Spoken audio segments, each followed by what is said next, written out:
London's ultra-low emissions zone, ULEZ, is to be expanded to cover all of London, the mayor has announced.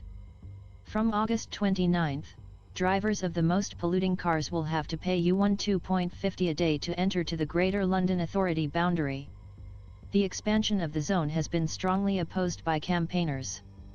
But Sadiq Khan says it will mean 5 million more people will benefit from cleaner air. The ULEZ so far has been transformational, reducing harmful pollution levels by almost a half in central London, Mr. Khan said. But there is still far too much toxic air pollution permanently damaging the health of young Londoners and leading to thousands of early deaths every year, with the greatest number of deaths in the outer London boroughs.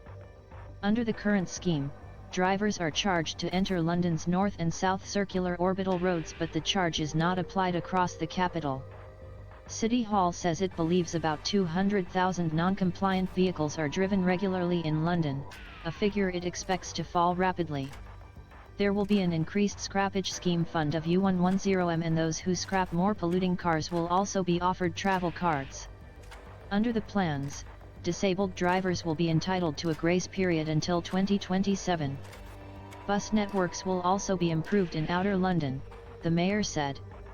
However, the plans have been opposed by some politicians, who argue public transport is not as reliable or efficient in outer London as it is in other parts of the capital.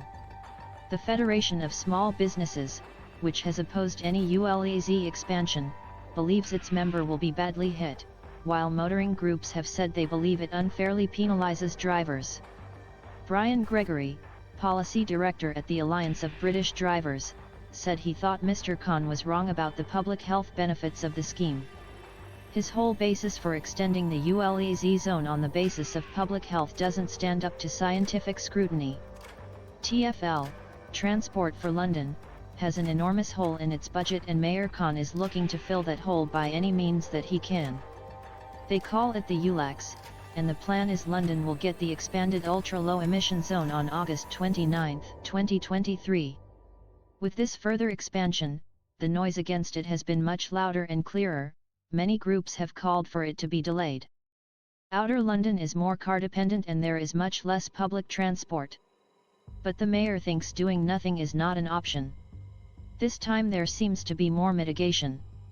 Although the details aren't clear yet, the scrappage scheme, where you get money to scrap your old car, will be bigger. City Hall will also give you a travel card as part of that, and disabled drivers will have until 2027 to comply. The big question politically is, has the mayor overreached? Or is this a brave, radical policy that will ultimately save lives? Follow BBC London on Facebook, Twitter and Instagram. Send your story ideas to hello bbclondon@bbc.co.uk.